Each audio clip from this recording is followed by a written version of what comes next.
Des députés européens de différents groupes politiques se sont érigés ce jeudi à Strasbourg contre l'initiative de certains de leurs collègues visant à faire passer une résolution hostile au Maroc.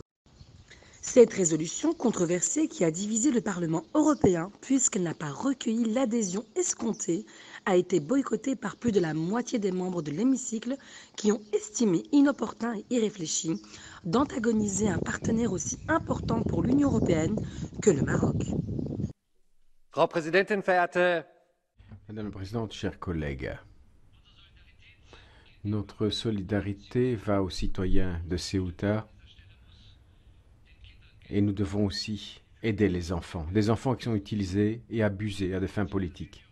À Ceuta aujourd'hui, nous voyons les problèmes qui peuvent exister parce que nous n'avons pas de politique migratoire qui soit active et efficace. L'Union européenne et le Maroc ont pourtant les mêmes intérêts. Et je suis convaincu qu'avec une coopération économique, avec le commerce et avec une coopération en matière de migration du travail, nous pouvons développer une situation gagnant-gagnant aussi bien pour l'Union européenne que pour le Maroc. Alors, chers collègues, à ce stade, j'attends davantage de propositions de la part de la Commission. Nous souhaitons qu'elle mette en évidence la question de la migration professionnelle. Si nous ne revoyons pas la migration professionnelle, jamais nous n'arriverons à régler ce problème. Une chose doit être claire. Le mépris des droits de l'enfant et des droits fondamentaux ne constitue pas une bonne base de coopération. Et j'espère que les tensions que nous avons vues croître entre les deux pays vont s'apaiser et que nous arriverons à une véritable coopération diplomatique. Le Maroc reste un partenaire stratégique de tout premier plan pour nous. Merci. Presidenta, tengámonos a la letra de la resolución, que es contenida, escueta. Tenons-nous-en à la lettre de la résolution. Elle est pondérée, quoi qu'il en soit. Le Maroc, dans un premier temps, c'est un voisin, un partenaire stratégique de l'Union européenne. Et nous voulons une coopération se fondant sur le respect mutuel en matière de terrorisme, de sécurité, de commerce, mais également en matière de migration, deuxièmement. Ce qui s'est passé en mai à Ceuta n'a pas été une crise migratoire, ça a été une situation à composante politique, diplomatique sur une frontière extérieure de l'Union européenne. La seule frontière terrestre avec l'Afrique, avec celle de Melilla, cela exige une réponse unitaire de toute l'Union européenne, plus particulièrement pour protéger les mineurs, dont les droits, dont les intérêts supérieurs doivent prévaloir des deux côtés de la frontière. Troisièmement, la résolution vient soutenir les efforts des autorités de Ceuta, les autorités espagnoles dans leur réponse. Mais l'on parie pour une reprise de la coopération diplomatique, se fondant sur le droit international, sur le droit humanitaire.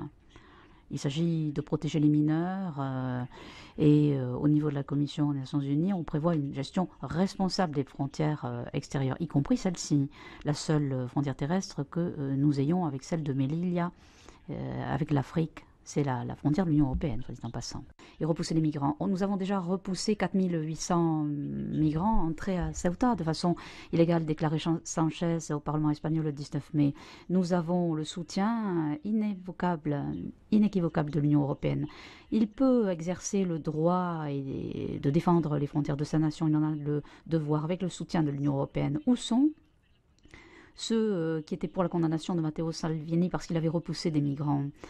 Dans cette même assemblée, est-ce qu'on a le courage de condamner Sanchez pour ce renvoi? Vous en dites quoi de Open Hands, une ONG espagnole qui a vraiment renvoyé des immigrants chez nous? La prochaine fois, nous demanderons au gouvernement italien d'appeler Sanchez, tout simplement, et de les leur envoyer en Espagne. Je voudrais vous entendre.